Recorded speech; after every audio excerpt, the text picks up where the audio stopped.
어찌하여 나를 버리셨나이까? 이 제목으로 은혜를 나누자 합니다.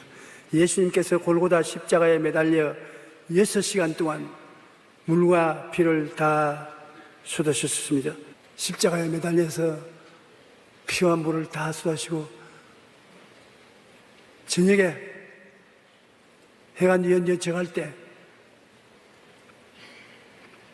그는 하나님께 부르셨습니다. 하나님이시여, 하나님 어찌하여 나를 버리시나이까?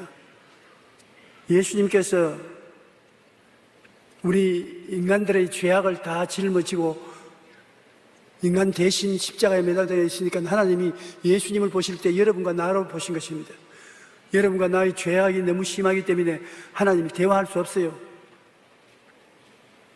예수님이 우리 대신해서 십자가에 매달렸을 때 죄가 너무나 심각했기 때문에 하나님께서 고개를 돌려버렸습니다. 그리고 3년 반 동안 함께 자고 함께 일어나고 함께 먹고 함께 일한 제자들이 예수님이 십자가에 못 박힐 때 다 도망쳐 버렸습니다. 한 사람도 남아있는 사람이 없었습니다. 더구나 십자가 밑에서 저를 십자가에 못 박으라고 고함고함 치고 몸부림을 치던 군중들은 예수님이 병 고쳐주시고 축복해 주시고 은혜를 베풀어 주신 그 군중인 것입니다. 순식간에 배신을 하고 마는 것입니다. 주님께서 어디로 보나 도울 자가 없었습니다. 하늘을 보니 하나님이 고개를 돌려버리셨지요. 주변에 있는 제자들이 도망쳤지요. 당신이 그렇게 용서하고 치료하고 돌봐줬던 사람들이 손을 휘두르면서 그를 십자가에 못 박으라고 고함을 치고 죽이라고 했지요. 주님이 하나님이신데도 불구하고 사마리아로 오신 그는 그 정황 속에 부딪혀서 의지할 수가 없었습니다. 하나님을 향하여 하나님이여, 하나님이여 어찌하여 나를 버리시나이까 단식을 한 것입니다. 마가복음 15장 33절로 34절에 제6시가 되매, 6시는 우리 오늘날 시계로 말하면 낮 12시인 것입니다. 온 땅에 어두움이 임하여 제9시까지 계속하더니 제9시에 예수께서 크게 소리 지르되 엘리 엘리 라마 사박다니 하시니 이를 번역한 적 나의 하나님 나의 하나님 어찌하여 나를 버리셨나이까 하는 말씀인 것입니다. 희망을 잃어버린 자에게는 삶은 아무 의미가 없습니다. 성경에 꿈이 없으면 백성이 방자에 행한다고 했는데 희망이 없으면 목적도 방향도 없이 허랑방탕하게 살아가지 않거나 그러지 않으면 죽어버린 것입니다. 죄를 짓고 그 죄를 해결할 수 없는 양심의 고통과 괴로움이 극에 달했을 때 어떻게 하는 것입니까? 자살한 사람들이 많습니다. 삶의 의미가 상실해서 더 이상 살 뜻이 없을 때 그건 자살하는 것입니다. 사회 공동체의 버림을 당해서 아무도 인정해 주는 사람이 없이 노숙자가 되면은 그의 피란체는 죽음이 피란체인 것입니다. 사람이 죽는 것은 죽음이 사는 것보다 더 좋다고 생각하고 죽음이 피란체가 된다고 잘못 알고서 그 피란체로 들어가는 것입니다. 예수님께서는 우리의 모든 절망을 한 몸에 걸머지시고 청산해버리셨습니다. 그러므로 예수님 안에는 절망이란 오늘날에 있을 수가 없습니다. 예수님 안에 들어가지 않고 인간이 어느 곳에 가도 절망을 피할 수는 없습니다. 희망의 빛이라고는 조금도 없는 어두움의 절망에서 삶은 아무 의미와 가치가 없는 것입니다. 이 세상에 희망이 있을 때 살려고 발버둥 치지 우리의 세상 사는 동안에 희망이 없으면 살 가치도 없고 살려고 하지 않습니다.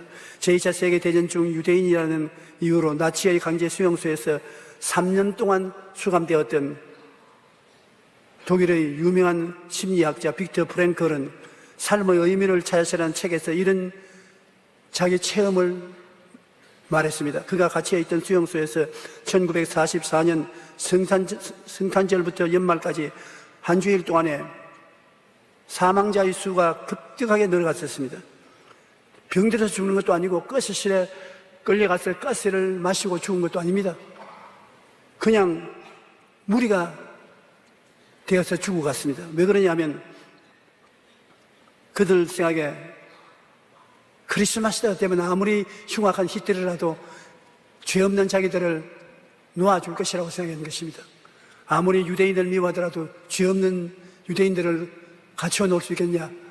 크리스마스 전에는 놓아줄 것이라고 희망을 가지고 있었는데 크리스마스가 오고 가도 해방시켜주지 않았었습니다. 희망을 잃어버렸었습니다. 그러자 순식간에 수용소에 있는 사람들이 때를 지어 죽기 시작한 것입니다. 사람은 희망을 잃어버리면 죽음이 다가오는 것입니다. 희망이 없이 살아갈 수 없는 것이 우리들인 것입니다. 희망을 잃어버리면 절망 속에서 결국 죽음이라는 피난처를 택하게 되는 것입니다.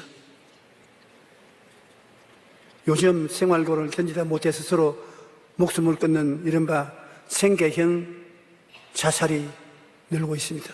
여러분 신문에도 보셨고 텔레비 뉴스 시간에도 보았을 것입니다. 지난 2월에도 세 모녀가 동반 자살한 사건이 일어났는데 아버지가 암에 걸려 경제적으로 크게 어려워지고 그로 인해 두 딸은 신용 불량자가 되고 생계를 책임지던 어머니마저 팔을 다쳐서 더 이상 생계를 지속하기 어렵게 되자 마지막 집세를 봉투에 넣어놓고 유서만 남긴 채 두 딸이 자살하고 그 뒤를 따라 어머니도 자살하고 비참한 결과를 맺은 것입니다.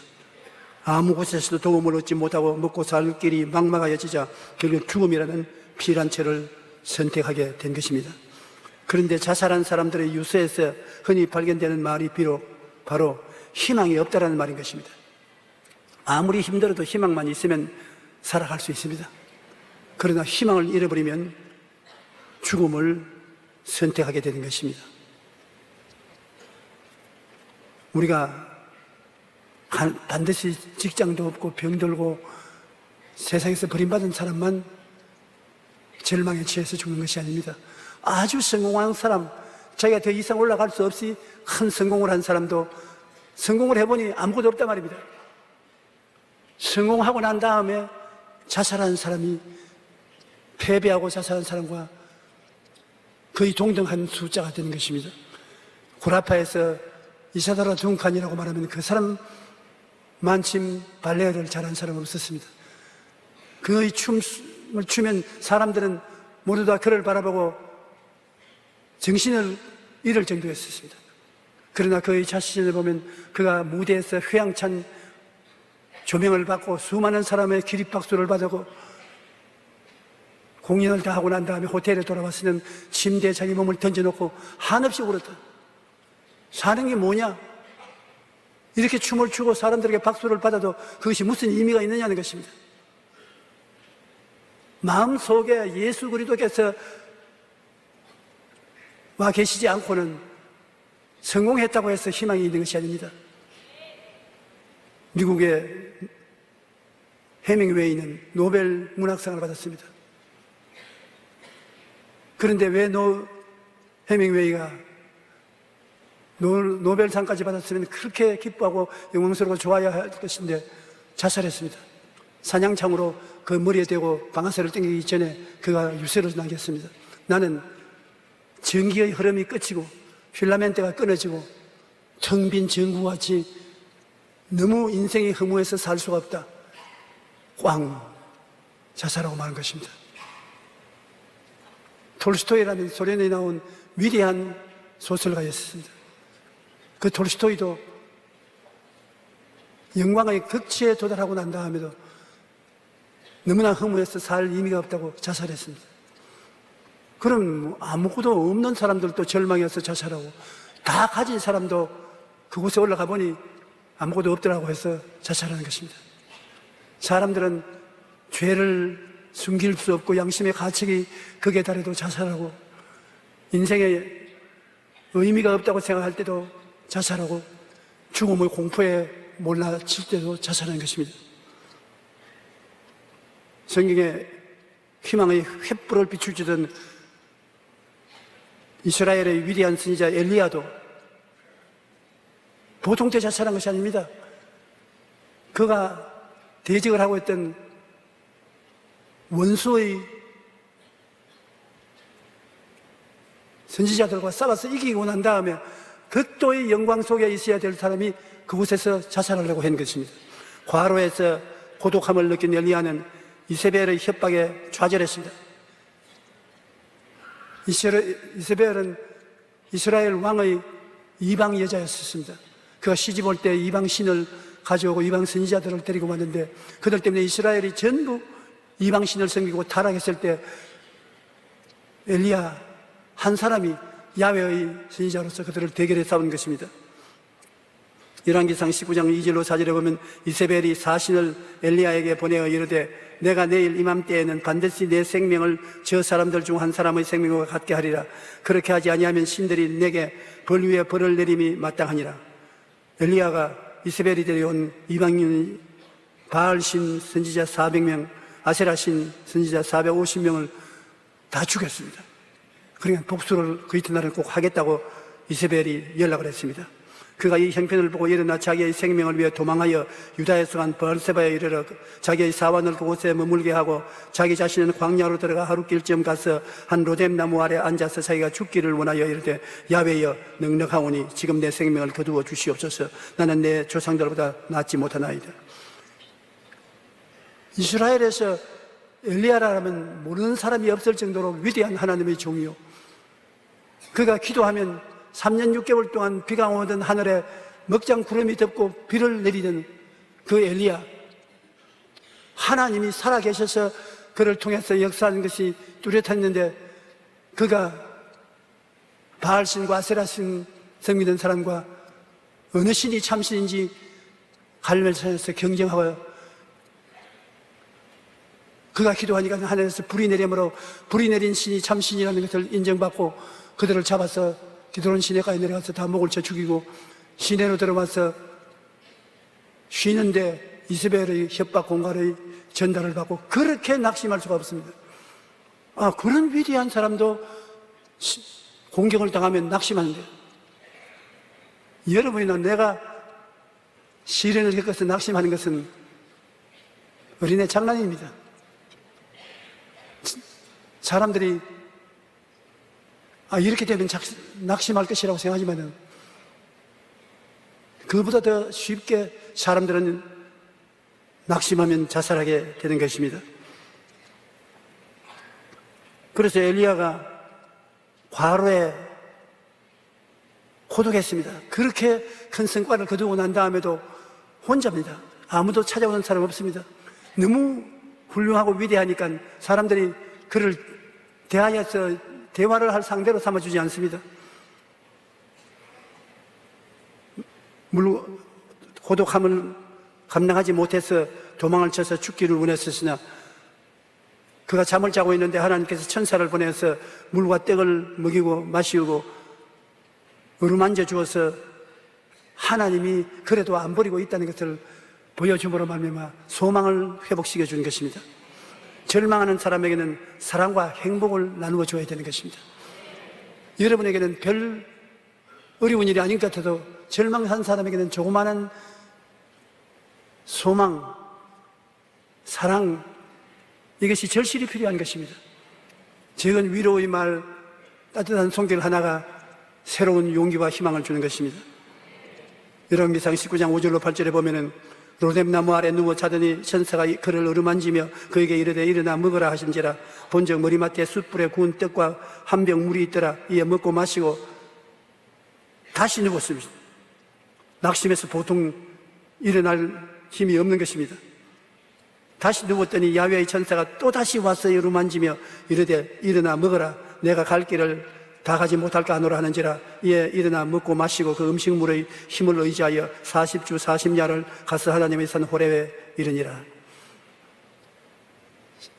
조그마한 위로의 말을 한다고 당장 일어나지 못하니까 하나님 천사를 두 번째 보내어서 또 마시고 또 먹게 하시고 그 다음 또 잠재우는 사람을 깨워 일으켜서 어루만져주고 이래서 용기와 힘을 주신 것입니다. 이 세상에서 답답하고 고난에 처한 사람들을 가서 위로하고 돌봐주는 일은 참으로 위대한 일인 것입니다. 왜냐하면 희망을 주기 때문인 것입니다. 절망한 사람에게 위로의 말과 따뜻한 손길이 희망을 주기 때문인 것입니다. 희망에는 힘이 있습니다. 더 좋은 일이 있을 것이라고 기대하는 것, 삶을 긍정적으로 바라보는 것만으로 변화를 가져오기 때문인 것입니다. 캘리포니아 어빈 대학의 루이스 코트샤크 교수는 말기암 환자를 대상으로 조사한 결과 희망을 품고 미래를 긍정적으로 보고 있는 암 환자들은 쉽게 낫기도 하겠거니와 생명이 오래 갔는데, 암이 걸렸는데 희망을 품지 못하고 미래를 긍정적으로 못 보고 우울한 마음을 갖고 있는 환자들은 정신적으로 낙심해서 곧장 죽었다는 것입니다. 도대체 희망이 무엇이기에 질병을 치료할 수 있을까? 이런 질문을 가지고 고민하고 연구했는데 그 해답은 바로 뇌 속에 있다는 것입니다. 하버드 의과대학의 스리니바산 필레이 교수는 두려움, 행복을 방해하는 뇌의 나쁜 습관이라는 책에서 이렇게 말했습니다. 우리가 희망을 품으면 뇌는 희망에 맞는 길을 준비합니다. 그러나 우리 뇌는 어떤 것이 가능하다고 믿으면 희망이 없을 때와 달리 희망이 있는 길로 우리 몸을 다스려 준다는 것입니다. 하나님이 직접 안 다스려 주시도 우리 자신의 뇌가 내가 희망이 있다고 마음에 긍정적이고 적극적인 태도를 취하면 온 몸의 기관을 죽을 준비를 하지 않고 희망이 있는 기관이 되도록 뇌가 다스려 준다는 것입니다. 그러면 우리는 언제나 긍정적이고 희망찬 생각을 가득하십시오. 그러면 여러분의 뇌가 희망의 길로 갈 수 있도록 모든 삶을 이끌어 주신다는 것입니다. 예수님께서 이 세상에 오신 것은 아담과 하와 이후로 절망에 취한 우리들에게 희망을 주시기 위해서 오신 것입니다. 예수님의 복음 사명이란 우리에게 율법을 주려고 온 것도 아니고 성자를 만들려고 오신 것도 아니고 좌절하고 절망한 우리들에게 희망을 주시기 위해서 오신 것입니다. 누가복음 4장 16절로 19절에 보면 예수께서 그 자라나신 곳 나사렛에 이르사 안식일에 늘 하시던 대로 회당에 들어가서 성경을 읽으려고 서심해 선지자 이사야의 글을 들이거늘 책을 펴서 이렇게 기록한 데를 찾으시니 곧 주의 성령이 내게 임하셨으니 이는 가난한 자에게 복음을 전하게 하시려고 내게 기름을 부으시고 나를 보내사 포로된 자에게 자유를, 눈먼 자에게 다시 보게 함을 전파하며 눌린 자를 자유케 하고 주의 은혜의 해를 전파하려 하심이라. 주님이 이 땅에 오신 목적은 우리에게 자유와 해방을 주기 위해서 오신 것입니다. 압박과 서러움 속에 몸부림치는 인류를 주님이 오셔서 마귀의 정사와 권세에서 해방시켜 주시고 모든 고통에서 자유를 주시기 위해서 오신 것입니다. 예수님이 하나님이 내게 기름을 부으신 목적은 가난한 자에게 복음을 전하러 하신다. 우리 세상 사람들이 모두 다 가난하게 살지 않습니까? 아담과 하와에게 전통받은 땅은 저주가 임하여서 가시와 은거키가 내고 이마에 땀을 흘려 먹고 사는 이러한 어려운 속에 사는 우리에게 축복을 주기 위해서 오셨다는 것입니다. 가난한 자에게 중생하여 하나님의 자녀가 되게 하고 성령 충만을 주시고 병 고쳐주시고 축복을 주시고 재림의 희망을 주심으로 절망에서 소망으로 마음속에 가득하게 차게 만들어주겠다는 것입니다. 그 다음에 예수님이 오신 것은 포로된 자에게는 자유를, 죄악의 포로가 되고 질병의 포로가 되고 절망의 포로가 되고 죽음의 포로가 된 우리에게 주님께서 자유와 해방을 주러 오셨다. 이사야 53장 5절로 6절에 보면 그가 찔림은 우리 허물 때문이요 그가 상함은 우리 죄악 때문이야. 그가 징계를 받음으로 우리가 평화를 누리고 그가 채찍에 맞음으로 우리가 나음을 받았도다. 우리는 다 양 같아서 그릇 행하여 각기 제 길로 갔거늘 야훼께서는 우리 모두의 죄악을 그에게 담당시켰다.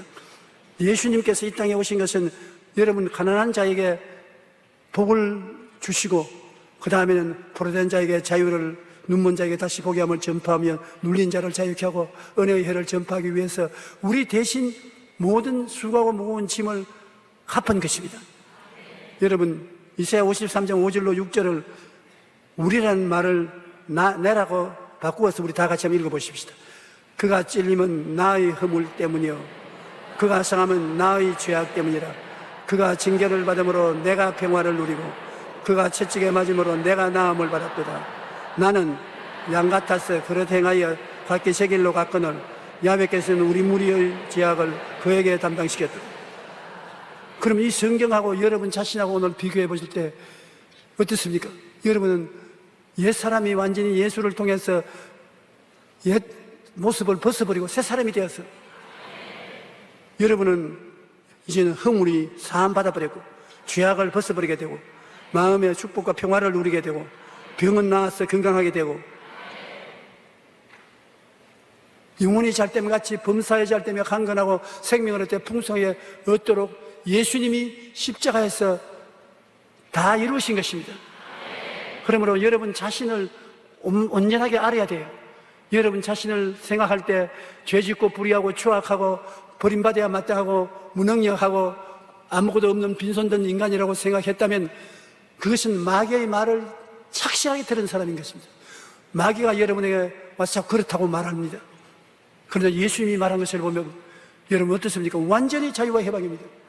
죄에서 자유를, 허물에서 노연함을, 질병에서 치료를, 저주에서 축복을, 죽음에서 천당을 주님이 주셨으니 여러분은 새 사람이 된 것입니다. 변화된 자기의 셀프 이미지를 가지시기 바랍니다. 자신을 바라볼 때 이 변화된 모습으로 바라봐야 되는 것은 예수님이 십자가에서 여러분을 위하여 그 모든 마귀가 갖다 준 것을 청산해버린 것입니다. 그리스도의 복음에는 자유와 해방이 따른 것입니다. 이는 그리스도 예수 안에 있는 생명의 성령의 법이 죄와 사망의 법에서 너를 해방하였습니다. 여러분은 자유와 해방을 누리고 살아야 되기 때문에 여러분 자신이 누군지를 항상 뚜렷이 바라보고 그것에 반대되는 것은 대적해서 물리쳐버려야 되는 것입니다. 주님은 우리 눈먼 자에게 다시 보게 한다고 말했는데 주님을 모시면 죽은 영이 살아나서 하나님을 바라볼 수 있게 되고 우리 영적으로 하나님을 바라보고 나를 바라보면 예수를 통해서 중생한 나를 깨달아 알 수가 있게 되는 것입니다. 눌린 자를 자유케 한다는 것은 마귀는 여러분을 언제나 붙어 다니면서 회방을 하다가 여러분을 올라타서 누르고 좌절과 절망과 우울증에 떨어지게 만드는 것입니다. 그런데 사람들이 마귀에게 눌리면 스트레스를 받아서 온갖 병이 다 생기는 것입니다. 우리 병은 거의 100%가 마귀의 누름을 당해서 스트레스를 받아서 병이 되는 것입니다. 그런데 주님이 오시면 이 마귀의 스트레스에서 해방시켜주기 위해서 왔다는 것입니다. 주님께서 제자들에게 말씀하기를 내가 너에게 배암과 정갈을 밟으며 원수의 모든 능력을 제어할 권세를 주었으니 너희를 해할 자가 결단코 없으리라고 말하는 것입니다. 이런 것을 알아야 돼요. 여러분은 마귀를 내어 쫓을 수 있는 능력을 가지고 있는 것입니다. 그러면 마귀에게 억압을 당할 때 그대로 참아서는 안 돼요. 내가 쫓아야 돼요. 하나님이 주신 것을 우리가 사용하지 않으면 소용이 없게 되는 것입니다. 사도행전 10장 38절에 하나님이 나사렛 예수에게 성령과 능력을 기름부터 다셨으며 그가 두루 다니시며 선한 일을 행하시고 마귀에게 눌린 모든 자를 고치셨으니 이는 하나님이 함께 계시며 마귀가 와서 스트레스를 염려, 근심, 불안, 초조, 절망으로 스트레스를 주어서 병을 떨게 하는데 마귀에게 눌린 모든 자를 주님은 와서 고치시는 것입니다. 요한일서 3장 8절에 죄를 짓는 자는 마귀에게 속하나니 마귀는 처음부터 범죄함이라 하나님의 아들이 나타나신 것은 마귀의 일을 멸하려 하십니다. 그러므로 마귀가 아무리 와도 예수님이 우리 속에 계시면 예수님께서 마귀를 쫓을 능력을 주시고 힘을 주심으로 우리는 자유와 해방을 누릴 수가 있는 것입니다. 주님의 은혜의 해라는 것은 우리가 오늘날 사는 것은 율법의 시대에 살지 않고 은혜의 시대에 삽니다. 예수님께서 우리의 죄와 불의, 추악과 저주, 절망과 죽음을 대신 짊어지고 다 이루었었습니다. 이제 여러분과 내가 구원받기 위해서 할 일이 없습니다. 성경 창세기에 주님께서 6일 만에 만물을 다 이루시고 1일 만에 쉬셨다고 했는데 예수님께서 오셔서 우리 인생을 구원할 일을 혼자서 다 하시고 난 다음에 이제 주님은 지금 보좌에서 쉬고 계십니다. 우리가 예수님께 나가서 물어보십시다. 주님, 구원받기 위해서 뭘 해야 됩니까? 금식을 더 할까요? 더 고행을 많이 할까요? 착한 일을 많이 할까요? 주님, 더 무엇을 할까요? 주님이 할 일 없다, 할 것 없다. 그럼 뭘 할까요? 믿고 쉬어라. 내가 다 이루어 놓았으므로 너희는 은혜로 구원받은 것이다. 은혜라는 것은 공짜를 받은 것입니다. 주님, 어떻게 천당까지 가는데 공짜로 가는 것인가? 너는 공짜지만 내게는 공짜가 아니었다. 나는 너희 죄, 불의, 추악, 저주를 짊어지고 칼보리산 십자가에 매달려 무려 6시간 동안 물과 피를 다 쏟고 온갖 절망을 다 청산한 것이다. 예수님께서 그 무서운 십자가의 고통을 당해서 우리의 대가를 다 지불해 놓고 난 다음에 우리에게 은혜를 베풀어 주신 것입니다. 여러분은 은혜를 받은 사람인 것입니다. 믿기만 하면 구원받아요. 죄를 짓고 불의하고 추하고 버림받아야 마땅한 우리들이 죄 지은 그대로, 못난 그대로, 빈손든 그대로 주를 바라보고 주님을 내 구주로 모시고 믿기만 하면 모든 일생의 죄가 다 없애버린 것입니다. 하나님이 죄를 지어버린 것입니다. 누구든지 저를 믿으면 멸망하지 않고 영생을 얻으리라. 종교가 우리 인생들에게 선한 일을 하고 살아라고 가르치는 것입니다. 어느 종교가 이 세계에서 도둑질하고 살인하고 방탕하라고 가르치지 않습니다. 다 좋은 일을 하고 그 대가로 구원을 받아야 하는데 좋은 일을 얼마나 해야 되는 것입니까? 여러분, 얼마나 좋은 일을 해야 여러분 구원을 베풀겠습니까? 여러분, 좋은 일이 대가가 되어서 지불하고 하늘나라에 갈 수 있겠습니까? 이 가운데 좋은 일을 해서 인정받아 천당 갈 사람 한 사람도 없습니다. 우리가 천당 가는 것은 예수님이 좋은 일을 해 주시기 때문에 천당 가는 것입니다. 예수 이외에는 구원받을 도리가 없는 것입니다. 예수 이외에는 우리에게 더 큰 희망을 주실 분이 없는 것입니다. 그러므로 이 질그릇에 보배인 예수를 모시고 있어야 사방을 우겨쌈을 당해도 쌓이지 아니하고 답답한 일을 당해도 낙심하지 아니하고 핍박을 받아도 버림받지 아니하고 거꾸로 때림을 당해도 망하지 않습니다.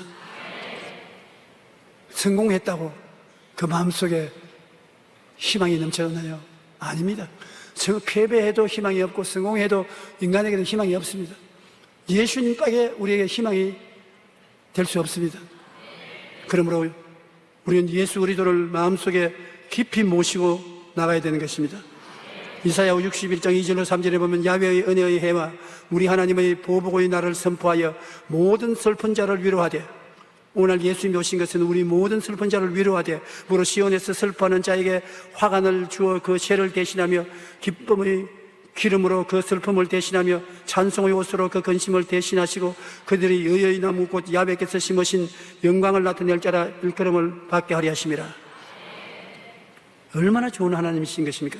에베소 2장 8절에 너희는 그 은혜에 의하여 믿음으로 말미암아 구원을 받았으니 이것은 너희에게서 난 것이 아니요 하나님의 선물이라. 여러분의 구원은 선물로 주신 것이므로 믿음으로 선물로 구원을 받고 주님 오시기를 기다리는 여러분 되시기를 주님 이름으로 축원합니다. 희망이 있어야 이 세상에 모든 일이 이루어지는 것입니다. 마르틴 루터 킹 목사님은 이렇게 말했습니다. 이 세상을 움직이는 것은 희망이다. 수확할 희망이 없다면 농부가 씨를 뿌리지 아니할 것이요, 이익을 얻을 수 있다는 희망이 없으면 장사꾼이 장사를 하지 아니할 것입니다. 희망이 없다면 이 세상은 더 이상 움직이지 않습니다. 몸은 심장이 중지하면 죽습니다. 영혼은 희망을 잃어버리면 죽는 것입니다. 우리에게 참 소망을 주시는 분이 누구십니까? 예수님이신 것입니다. 마귀는 인간에게 어찌하든지 절망을 주려고 하는 것입니다. 희망을 잃어버리고 절망을 갖다 주려고 하는데 예수님은 인간에게 어찌하든지 희망을 주기를 원하시는 것입니다. 여러분이 못났고 사람들에게 버림받았더라도 주님은 희망을 주시기를 원하시는 것입니다. 우리가 전하는 복음은 희망의 말씀인 것입니다. 교회가 뭐 하는 것입니까? 교회는 희망을 주는 것이 교회인 것입니다.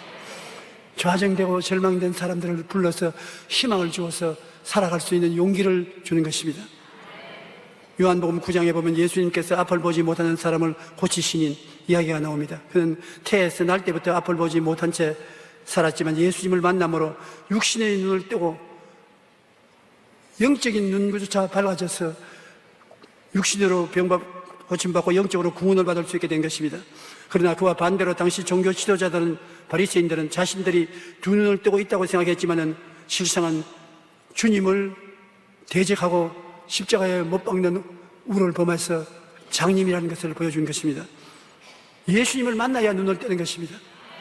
왜냐하면 영이 살아나야 눈을 뜨지 죽은 사람이 아무것도 못 보잖아요. 예수님은 우리 영을 살리심으로 우리 영이 죽은 자에서 살아나면 예수님을 보고 구원을 받게 되고 자기가 죄에서 벗어날 수 있게 되는 것입니다. 평생 보지도 듣지도 못했던 헬렌 켈러 여사는 기자들이 물었습니다. 당신 불행하다고 생각하지 않습니까? 헬렌 켈러는 말하기를 두 눈을 뜨고도 아무것도 보지 못하는 사람들이 많은데 주님께서 내 육신의 눈은 안 주셨지만 영혼의 눈을 뜨게 해주셔서 얼마나 행복하게 사는지 모른다고 말하는 것입니다. 환희 크로스피 여사도 육신의 눈으로 앞을 보지 못했지만 영적인 눈을 날마다 주님을 바라보며 하루하루 기쁜 삶을 살았고 세상을 떠날 때까지 하나님을 찬미하는 시를 8,000편이나 기록했던 것입니다. 그러므로 주님을 만난 사람이 참으로 눈을 뜬 사람인 것입니다. 세상에 주를 모르는 사람은 눈 뜨고 있어도 어디서 와서 왜 살며 어디로 가는지 모르지 않습니까? 눈 뜨고 있으면서도 천당을 못 가고 지옥으로 스스로 찾아가지 않습니까? 예수 믿어서 주님이 우리에게 깨닫게 해주신 것입니다. 깨달음이 눈 뜬 것입니다. 깨닫고 우리는 천국을 가게 되는 것입니다. 마귀는 우리가 하나님께 맡기는 것을 방해합니다. 맡기면 편안할 것인데 마귀는 여기 와서 하나님께 맡기지 마라. 무엇 때문에 하나님이 너희 짐을 져주시느냐? 무엇 때문에? 내 짐은 네가 져야지. 하나님은 안 도와주신다. 그래서 마귀의 방해를 하면 사람들은 자기의 짐을 짊어지고 밤잠을 자지 못하고 번민하고 고통하며 발버둥 치는 것입니다. 그러나 주님은 마귀에게 눌린 자를 자유롭게 해주시기 위해서 짐을 대신 짊어지겠다고 어깨를 자꾸 내미는 것입니다. 여러분, 제가 어릴 때 경상남도 울주군 산남면 교동리 31번지 그 시골 골짜기에서 살 때는 지금과 너무나 달랐습니다. 우리는 자동차를 구경을 못했습니다. 학교에 가서 공부를 하는데 바깥에서 자동차 소리가 왕 나면 트럭이나 낡은 버스가 한 대 지나가면 선생님과 우리가 전부 다 뛰어나가서 공부 안 하고 그 차 구경한다고 정신이 빠졌습니다. 참 원시 시대에 살았습니다. 그러고 버스가 지나가면서 연기를 품고 지나가면 가솔린 냄새가 그렇게 향기로울 수가 없어요. 그 가솔린 냄새 만다고 참 다르요.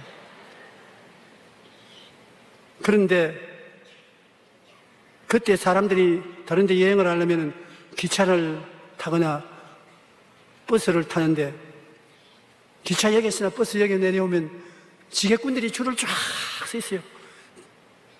직업도 없고 먹고 살 길이 없는 그 시대에 지게 하나 가지고서 삽니다. 그러면 짐 가지고 내려온 손님들 앞에서 짐을 서로 지려고 아주 경쟁을 합니다. 그래서 짐을 주면은 어깨에 걸머지고 집까지 잘 날라주는 것입니다. 요새는 그런 징구는 없지 않습니까? 옛날에는 버스 정류소나 기차 정거장에 가면 그러한 짐을 짊는 일꾼들이 많습니다. 그런데 요새 외람된 생각이 자꾸 내 생겨요. 성경을 읽으면 주님이 그 짐꾼처럼 짐 내게 줘, 내게 줘. 네가 지지 마. 내게 줘. 사정을 한단 말입니다, 주님이. 수고가 무거운 짐진 자들아 다 내게로 오라. 내게로 오너라. 괜히 네가 애쓰지 말고 내게로 오너라. 그래서 주님이 반강제적으로 짐을 빼앗아서 당신 어깨 위에 걸머쥐고 우리 집까지 쳐다 주는 것입니다. 여러분, 그런 경우는 우리 주님께서 내 짐을 내게 맡겨라. 천지를 지으신 우리 하나님께서 여러분과 저희 짐을 짊어지고 가시다고 하시니 얼마나 황홀한 일인지 말로 다 할 수 없습니다. 오늘 무슨 짐이 있습니까? 맡기십시오. 하나님의 말씀은 소설이 아닙니다. 하나님의 말씀은 살았고 운동력이 있는 것입니다. 살아있는 말씀이요. 그 말씀에 짐을 맡기면 하나님이 책임져 주시는 것입니다. 책임 안 져주면 아예 주님과 같이 죽어도 죽겠다고 각오하고 맡겨보세요. 별 볼 일 없는 자기 목숨 하나 살아보겠다고 하나님 맡기라고 하는 것에 못 맡기고 늘 구경만 하고 따라다니지 말고요. 그냥 눈 딱 감고 수고하고 무거운 짐을 맡기면 짐꾼도 우리 짐을 져주는데 하나님이 여러분 짐 안 져주시겠어요? 짐 내게 가져오세요. 내가 여러분 대신해서 하나님께 몇 개 드릴 테니까.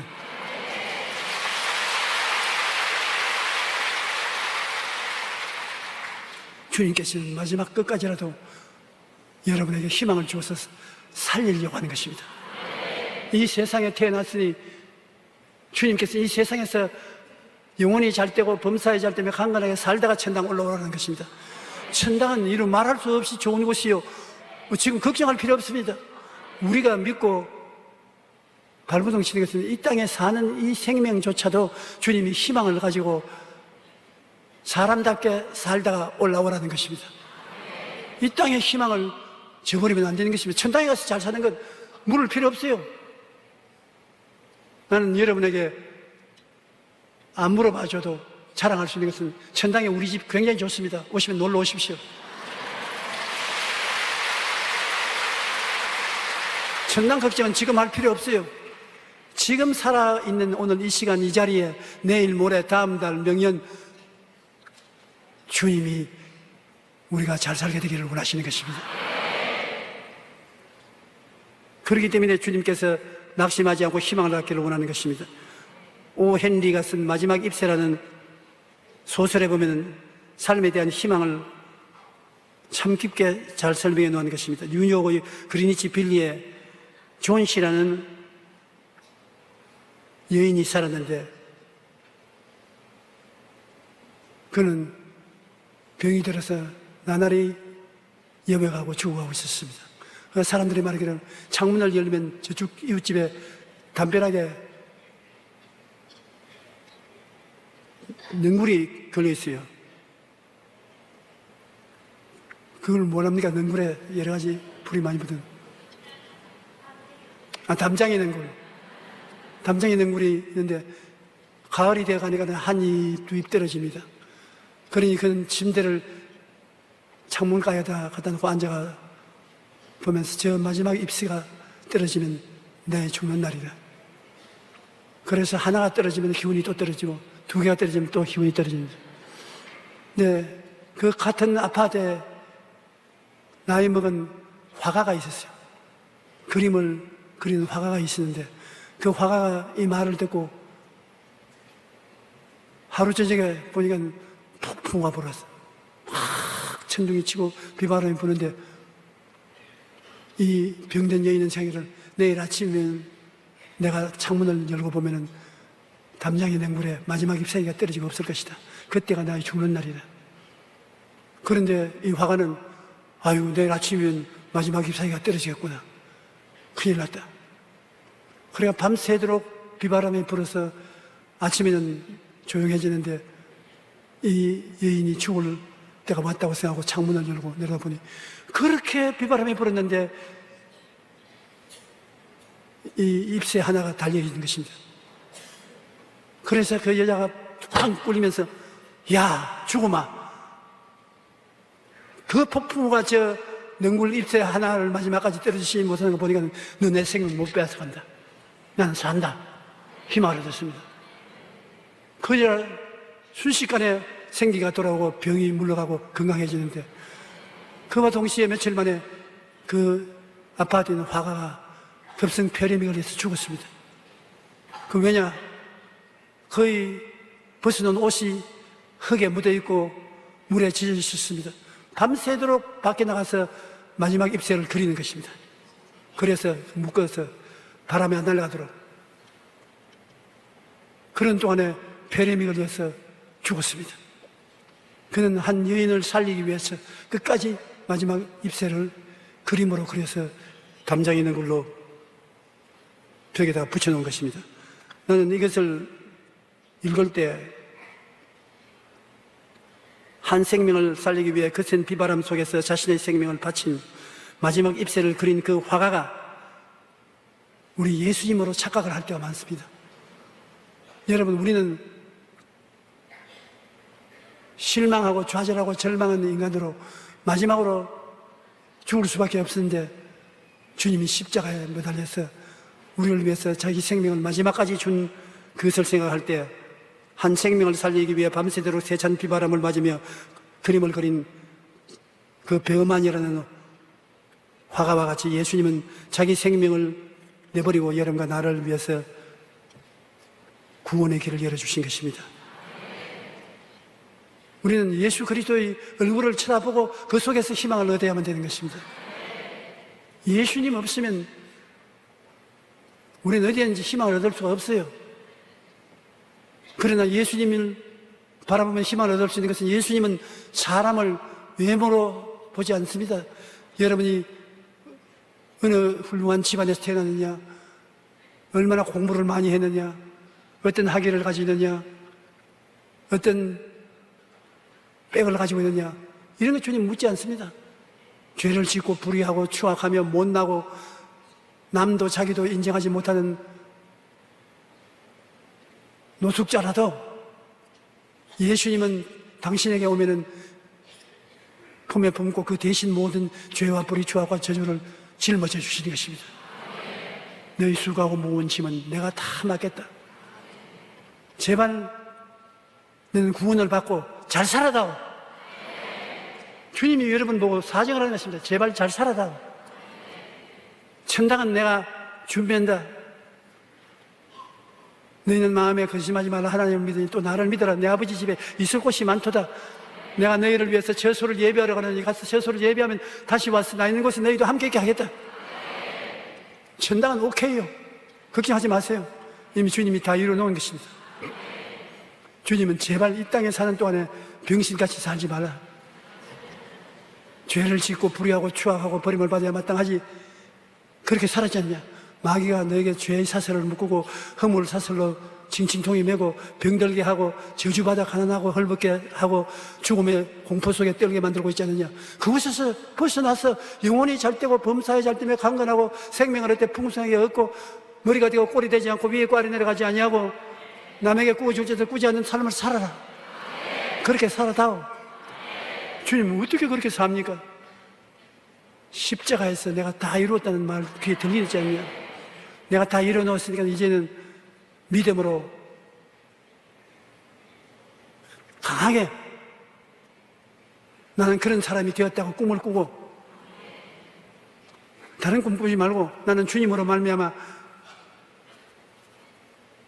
영혼이 잘됨 같이 범사에 잘되며 강건한 전인 구원을 받은 사람이 되었다는 것을 항상 꿈꾸고 그러고 믿고 그러고 시인하라. 너는 복받은 사람이다. 용서받은 사람이다. 축복받은 사람이다. 너는 건강한 사람이다. 너는 잘 된다. 그렇게 말하고 기도하고 찬송을 부르고 나가면 이 땅에 사는 동안에 주님을 기쁘시게 하도록 하는 것입니다. 주님께서는 성경에 말하기를 너희는 항상 모든 일에 모든 것이 넉넉하여 모든 착한 일을 넘치게 하려 함이라고 말한 것입니다. 다른 사람 앞에 손가락질을 받는 사람이 되지 말라는 것입니다. 오늘 우리는 그렇게 될 수가 있습니다. 왜냐하면 예수님을 바라보고 소망을 얻기 때문인 것입니다.